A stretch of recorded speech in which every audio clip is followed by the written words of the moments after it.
Hello दोस्तों, आप सभी का हमारे चैनल में स्वागत है।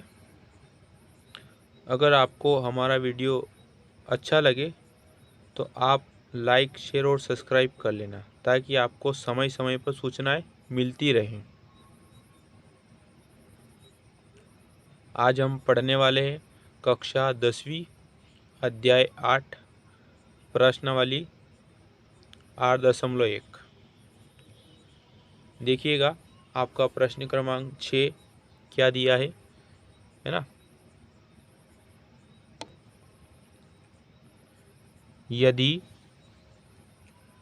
कोण ए और कोण बी न्यून कोण हो जहाँ कोस ए बराबर कोस बी, तो दिखाइए कि कोण ए बराबर कोण बी, है ना। तो सबसे पहले लिखना अपने को त्रिभुज। देखिए यह आपका एक त्रिभुज बना दिया, ठीक है। अब इसमें क्या बोला है, कोण ए और कोण बी न्यून कोण है, यानी ये कौन सा कोण है, समकोण है ना। तो ए और बी तो न्यून कोण है, अपने को ये समकोण है, तो समकोण अगर ए और बी को छोड़ तो बचता क्या है, सी। यानी सी को अगर अपन यहाँ बिठा देंगे तो ए और बी इन दोनों को अपन कहीं बिठा सकते हैं। मान लीजिएगा अपन ने ए को यहाँ बिठा दिया और बी को अपन ने यहाँ बिठा दिया, तो आपका कोण ए और कोण बी क्या हो गया, न्यून कोण हो गया, ठीक है। अब देखिए क्या दिया आपको, कोस ए बराबर कोस बी, है ना। तो सबसे पहले लिखना है त्रिभुज ए सी बी। ए सी बी एक समकोण त्रिभुज है जहाँ कोण ए और कोण बी क्या है, न्यून कोण है, ठीक है। देखिएगा कोस ए बराबर कोस बी,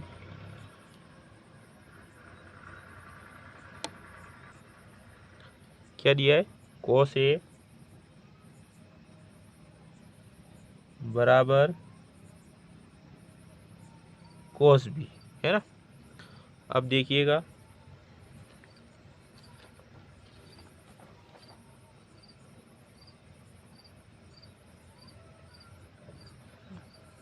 अपना ये फार्मूले का चार्ट देखिए, है ना। कोस थीटा बराबर क्या होता है, आधार बटे कर्ण, क्या होता है, आधार बटे कर्ण, ठीक है। अब देखिए आधार बटे कर्ण यानी अपने को क्या दिया है, कोण। देखिए कोण ए हो गया अपना, क्या हो गया, ए, यानी ए इसके सामने वाली भुजा क्या होगी, लंब। तो आधार कौन सा होगा, नीचे वाला, है ना। और अपना सूत्र क्या है, कोस थीटा बराबर आधार बटे कर्ण होता है। ये देखिएगा क्या होता है, आधार बटे कर्ण, है ना, ठीक है। यानी इसके सामने वाली भुजा लंब, तो नीचे वाला क्या होगा, आधार, है ना। तो देखिए आधार क्या अपना AC बटे कर्ण क्या होगा, ए और बी। अब आगे देखिए कोस बी, यहाँ पे कोण क्या है, बी, यानी बी अगर यहाँ बैठा है तो इसके सामने वाली भुजा क्या होगी, लंब। अगर ये लंब होगा तो आधार कौन सा होगा, BC, है ना। तो यहीं पर कौन वो सूत्र लगाना है, आधार क्या हो गया, बी और सी। तो BC आपका आधार हो गया, और कर्ण क्या होगा, ए और बी। अब देखिए अगर दोनों बराबर तो बी से भी कट गया, ए बी, ठीक है। इधर क्या बचा, AC बराबर BC, क्या बचा, AC बराबर BC।